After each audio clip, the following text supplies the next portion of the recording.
To get started, I want to simply reiterate what I have said in a previous video, which is there are 4 commentaries on Isaiah's writings in the Book of Mormon, and they are given by Nephi, Jacob, Abinadi, and Jesus Christ when he visited the people at Bountiful and commanded them to search Isaiah's words diligently.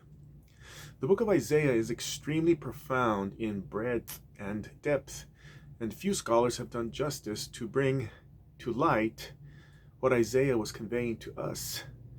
One such scholar was Avraham Gileadi, a Hebrew scholar and literary analyst specializing in the book of Isaiah.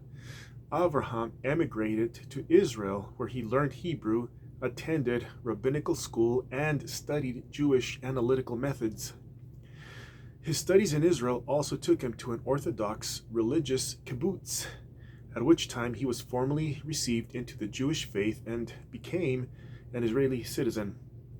The climax of his life as an Orthodox Jew came when he studied at Yeshivat Hatfutzot, a rabbinic school in Jerusalem. While visiting a library in Israel, the librarian handed him a copy of the Book of Mormon and suggested that he read it. Gileadi took the book to be polite and studied it out of curiosity, which led to his conversion to the Church of Jesus Christ of Latter-day Saints.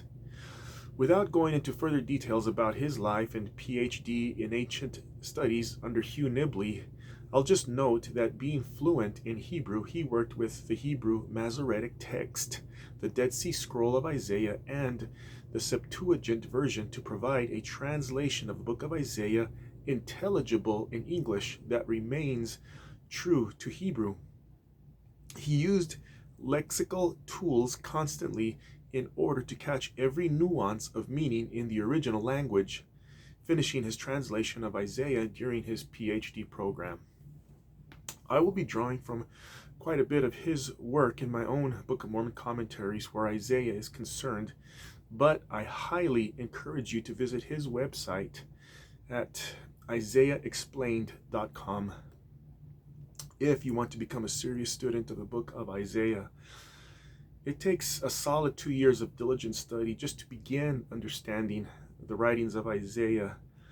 I've been at it for 10 years now, and I'm not sure I consider myself an intermediate learner, but I think I have a decent grasp of Isaiah's overarching message, which is about judgment and hope, both of which find Jesus Christ at their center. It's important to understand the book of Isaiah in its own context before applying it as an allegory with certain archetypes, symbols, code names, and so on, in order to liken it to ourselves in the last days, just like Nephi likened Isaiah's writings to his own people in his days. Isaiah was commanded to write his book for the latter days in Isaiah chapter 30, verse 8. And we, by extension, who have become covenant people of Israel, primarily of the tribe of Ephraim, are duty-bound to understand Isaiah's writings in order to become the Gentile kings and queens that he prophesied about, who will become the nursing fathers and nursing mothers to those lost tribes who will yet be gathered in from their long dispersion. This is yet a future event.